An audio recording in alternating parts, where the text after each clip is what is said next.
Aux premières heures du jour, dans ce quartier périphérique de Yaoundé, Colette entame sa journée par un copieux petit déjeuner. Au menu, du café, des œufs à la poêle et du pain. De quoi accompagner sa prise de comprimés. Tu as terminé. J'ai terminé. Maintenant, c'est le temps de déjeuner. La sœur de Colette s'assure qu'elle suit bien son traitement.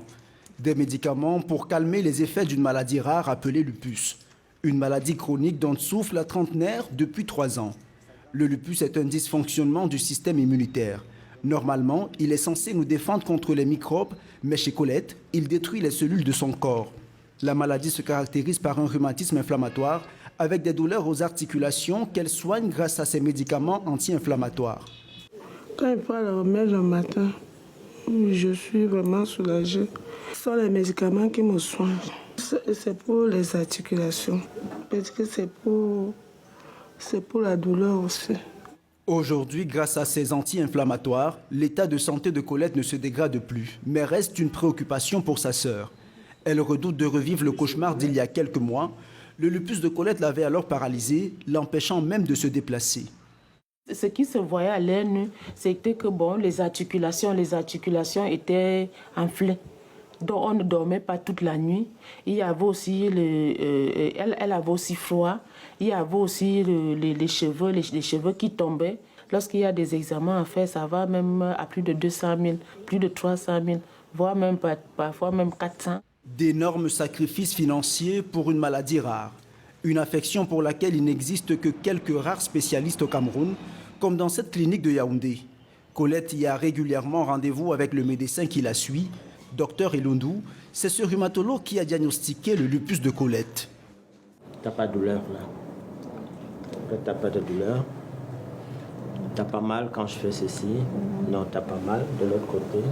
Ce jour-là, le médecin palpe les articulations de Colette pour évaluer l'intensité de la douleur et voir s'il y a eu des améliorations dans le traitement du rhumatisme inflammatoire provoqué par le lupus de sa patiente, une maladie qui peut entraîner la mort si elle n'est pas rapidement diagnostiquée.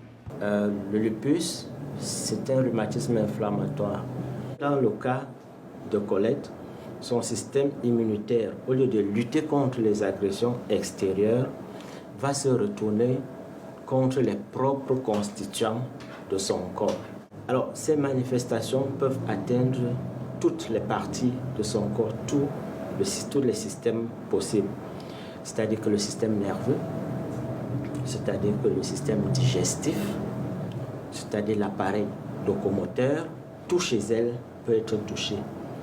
Et c'est une maladie qui peut avoir de lourdes conséquences sur la vie usuelle. De lourdes conséquences, y compris dans la vie professionnelle. Je vais d'abord regarder. Colette a repris son poste de fonctionnaire dans cette administration après presque 18 mois d'arrêt maladie. Si aujourd'hui sa vie n'est plus en danger, elle a dû être affectée ici à Yaoundé pour pouvoir suivre ses soins. J'ai fait presque 1 an et demi à la maison. Je ne partais pas au travail. Mon affectation est même arrivée ici à Yaoundé quand j'étais à la maison. Je ne savais même pas que même parler, je devais encore bien parler un jour, parce qu'il y avait vraiment perdu même l'usage de mes mains. Pour marcher, c'était très difficile pour moi. La prise en charge du lupus est encore très faible au Cameroun et ses symptômes souvent mal repérés et il est parfois trop tard pour que le traitement puisse encore être efficace.